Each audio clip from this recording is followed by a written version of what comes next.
Hello, kids! I'm Frosty the Snowman! I'm a jolly old snowman that loves to have fun and is much better than that other talking snowman, Jack Frost! My story makes sense, and I love children, and I'm not a deadbeat father that died in a car accident! That's probably a bit cruel, but you get the idea. He's a bit more better. Why wouldn't you use the big one? Because I want to use this one. Hello, welcome to the Wild Review. I'm the Wild Reviewer, and welcome to day 22 of 25 Wild Christmas Review Days. Why did it get dark in here? It's because the sun's gone. That's cool. Yesterday, we talked about Jack Frost, an abomination of a Christmas film. I guess abomination is a little overreaction of it, but it was just pretty stupid. Compared to the film we're going to talk about today, which is a classic, it's another one of those classic films that people love watching around the holidays, and you can probably guess what it is already, just by my intro. This is Frosty the Snowman.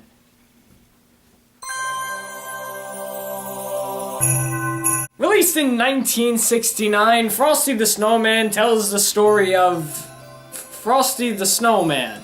The story follows a bunch of school kids building a snowman on a winter's day, and as a powerful wind blows a magic hat off of a horrible magician, the hat makes its way over to Frosty, bringing him to life and playing around with all the kids. That sounds a bit wrong when you say it like that.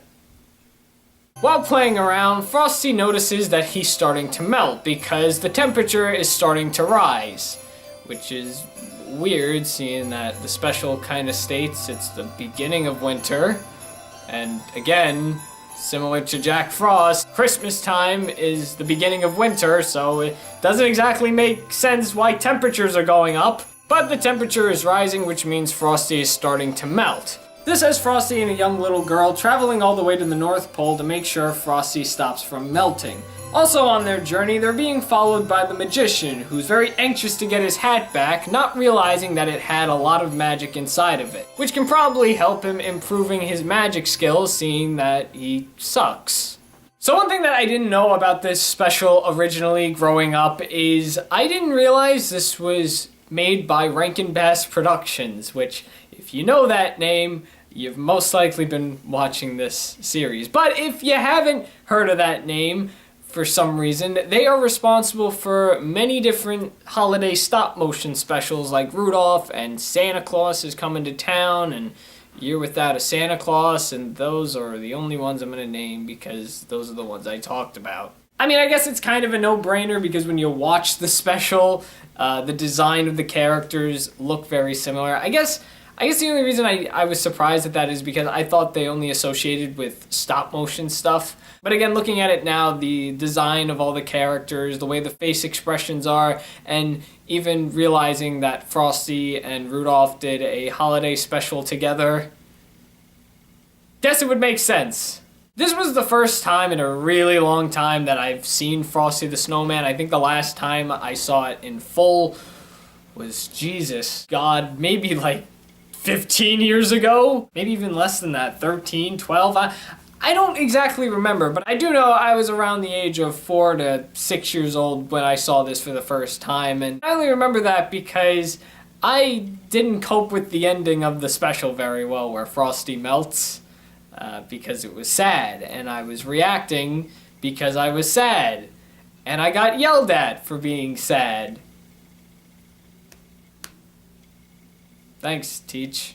But watching it now, I was kind of surprised that it was different than how I remembered it. The Mandela effect hit me pretty hard when it came to watching this. I expected to see all the kids playing around with Frosty more, but we didn't get that many scenes of all the kids playing around. I mean, they jumped and walked around and played with Frosty when they were playing the song, but I expected it to be a little bit longer, maybe seeing them actually play games and not dance as much. Also, I don't remember the animation looking very cheesy and not so well put together. I like Frosty the Snowman. I think it's a cute special. The fact that they still play it on TV like they do with Rudolph, I like that because that just shows you how popular it is and that it's basically become a big staple of the holiday. In fact, I'm pretty sure Frosty has become one of those mascots of Christmas, like Santa and Rudolph. Again, I recently saw it for the first time in a really long time, so to say that I watch it every year, it's my all-time favorite, I would be lying. It's not one of my favorites, but it is enjoyable to watch here and there. Like I said with the animation, this was made in the 60s, so obviously it's not going to be high-definition animation, and it's not going to be absolutely perfect. Usually when you only hear one voice, you don't see two different mouths moving, which does happen in the special. There was like a thing with the audio that it didn't know when to have everyone's mouth moving and just one person's mouth. But again, it's the 60s, so you kind of have to deal with it. So I think if you haven't seen it before, you would definitely enjoy it. I do know that there are a few sequels for Frosty, but because we're kind of running out of time in this series, I'm not going to be able to touch upon them, so that's another rule that I'm breaking. But I do know that I saw Frosty's Winter Wonderland also when I was little. That was the second Frosty special, I think it was, because it came out about a few years after the first one. And I mean, I could be wrong again with what number special that is, but I do remember watching it because my brother liked that special a lot, and it was all right. Frosty got a wife, so you know that's something. I know there's two other specials that go along with the Frosty series. Again, Frosty also did a meet-up with Rudolph at one point in a stop-motion special to bring Christmas in the summertime. But I think no matter what, the first one's always going to be the classic. The first one's going to be the main one you think of when you think of Frosty because, again, it's the first one. And that's usually what happens when you have sequels based off of a movie or a television special. The first one will always stick into your head because the first one, you know, that's the first time you're seeing it. And it's usually more lovable than the sequels. Not saying these sequels were bad.